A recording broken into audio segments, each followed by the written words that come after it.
여러분 안녕하십니까? 뉴스데스크 강원입니다. 강원특별자치도가 출범하는 6월 11일을 강원특별도민의 날로 지정하기 위한 조례 제정이 추진되고 있습니다.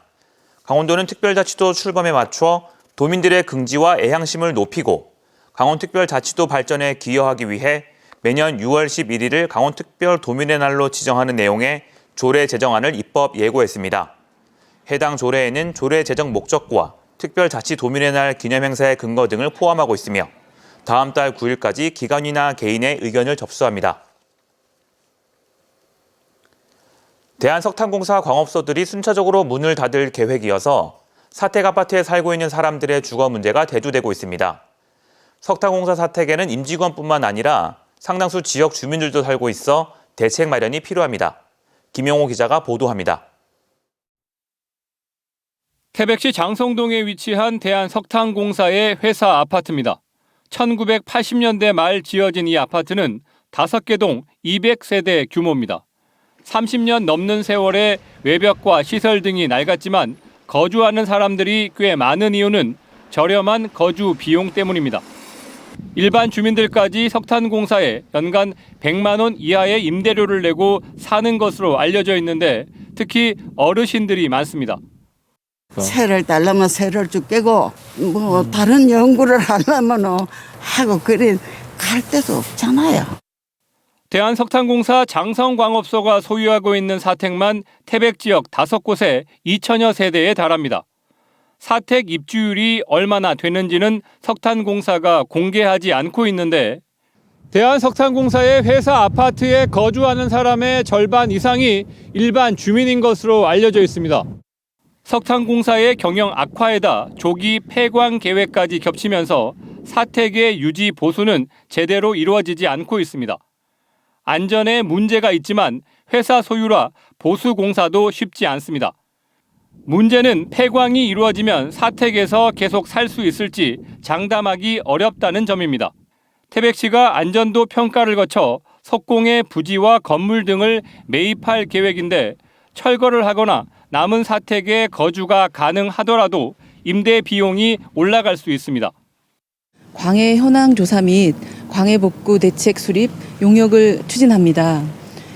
근본 용역이 완료가 되면 장성광업소 사택에 대한 현황도 자세하게 조사가 되어서 철거 대상인지 또는 매입 활용 대상인지를 최종 판단할 수 있는 석공 장성광업소의 폐광은 내년 말로 예정돼 있는데 정주 환경 문제로 태백시의 인구 유출이 더 심해지지 않을까 우려됩니다.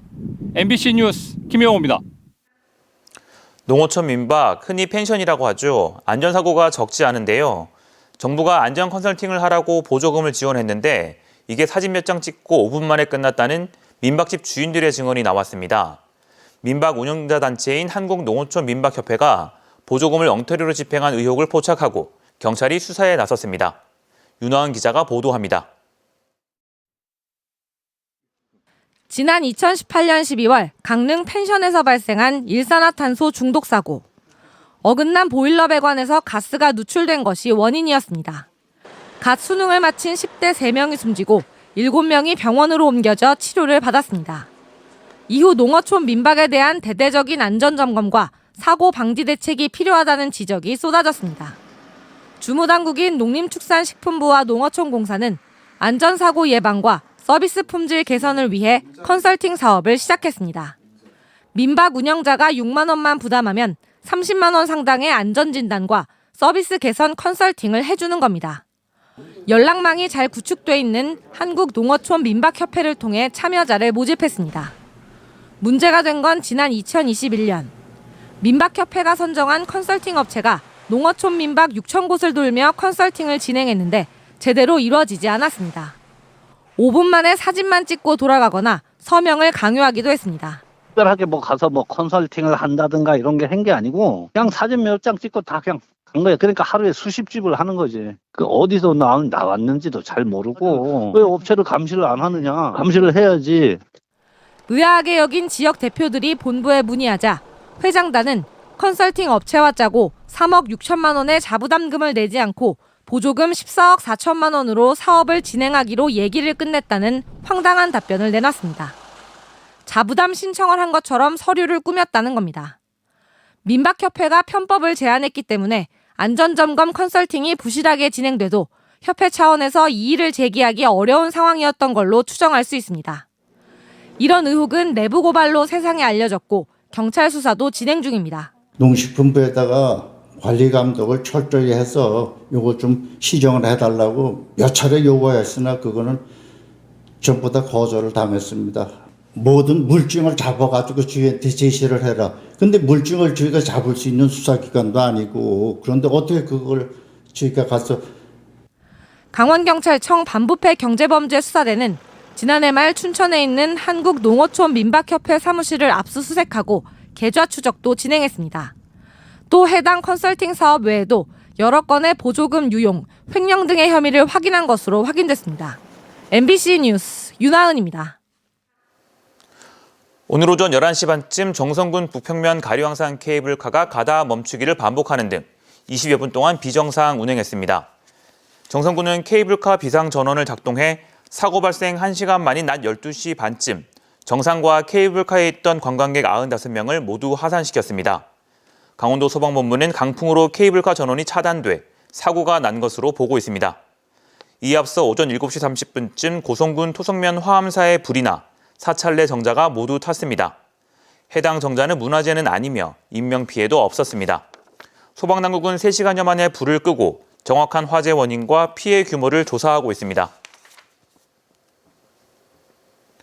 강원도가 농촌 일손 부족 문제를 해결하기 위해 농업인력 지원 계획을 시행합니다. 올해는 지난해보다 21% 증가한 57만 명의 인력을 농촌에 지원할 계획입니다. 외국인 계절 근로자 무단 이탈을 막기 위해 공공형 계절 근로센터를 새로 운영합니다. 또 내국인 농촌 인력 공급을 위해 8개 시군 10곳에 농촌 인력 중개센터를 설치합니다. 아울러 강원도 농업인력 지원 포털을 운영해 효율적인 인력 중개와 체계적인 관리 체계를 구축할 계획입니다. 에너지 가격이 폭등하면서 지난달 강원도 무역 적자가 8억 2천만 달러를 기록했습니다. 지난해 12월 무역 적자 2억 6천만 달러보다 3배가량 많습니다. 수입이 지난해 같은 시기보다 52.8% 증가한 10억 502만 달러를 기록했는데 87.2%에 달하는 7억 6,200만 달러는 천연가스가 차지했습니다. 주요 수출 품목인 의료용 전자기기가 10.5% 올랐지만 전체 수출은 22.4% 감소해 1억 8,322만 달러에 그쳤습니다. 강원도가 역대 최다 규모의 전기차 보급 지원을 결정했지만 막상 강원형 일자리는 소외되고 있다는 지적입니다. 강원도는 올해 7,247대의 전기 자동차 보급을 지원할 계획인데 강원형 상생 일자리 사업이자 횡성에서 생산되고 있는 초소형 전기 화물차 지원은 466대로 전체의 6%에 불과합니다. 승용이 3,924대로 가장 많고 소형 화물 1,931대, 이륜차도 891대를 지원합니다. 일각에서는 강원형 일자리 업체가 생산하는 차종이 다양하지 않은 만큼 지역에서 더 많은 지원책이 필요하다는 목소리가 나오고 있습니다.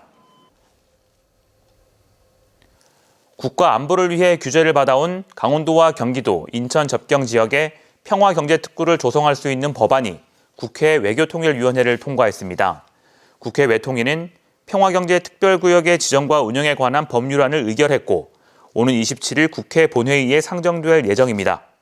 법안이 통과되면 강원도 내 철원, 화천, 양구, 인제, 고성, 춘천 등 6개 지역을 비롯해 경기도와 인천광역시까지 모두 15개 기초자치단체가 혜택을 보게 됩니다. 이 법안은 남북 간의 경제적 교류를 통한 남북경제공동체 실현을 목적으로 평화경제특구를 지정하고 운영할 수 있는 법적 근거가 될 수 있습니다. 도내 일주일 평균 코로나19 확진자 수는 280명으로 한 주 전 376명에서 100명 가까이 줄었습니다. 오늘은 오후 6시 기준 춘천 35명, 원주 27명, 강릉 17명 등 128명이 확진됐고 누적 확진자 수는 89만 5천 명을 넘겼습니다. 중환자 병상 가동률은 16%로 119개 병상 가운데 100개 병상이 남아있고 동절기 추가 접종률은 16.8%로 집계됐습니다. 최근 도내 농가에서 아프리카 돼지 열병이 잇따라 발생하자 강원도가 다음 달까지 방역 강화 조치를 이어갑니다. 강원도는 지난 11일 양양에서 발생한 아프리카 돼지 열병으로 인해 93곳을 이동 제한 조치하고 출입 통제와 소독, 임상과 정밀 검사 등의 횟수를 대폭 늘렸습니다. 올해 들어 도내 14개 농장 1,729마리의 돼지에서 아프리카 돼지 열병이 발견됐는데 강원도는 양돈 농장 190곳의 방역을 강화하고 사육돼지 임상 검사도 매주 실시하고 있습니다. 뉴스를 마칩니다. 고맙습니다.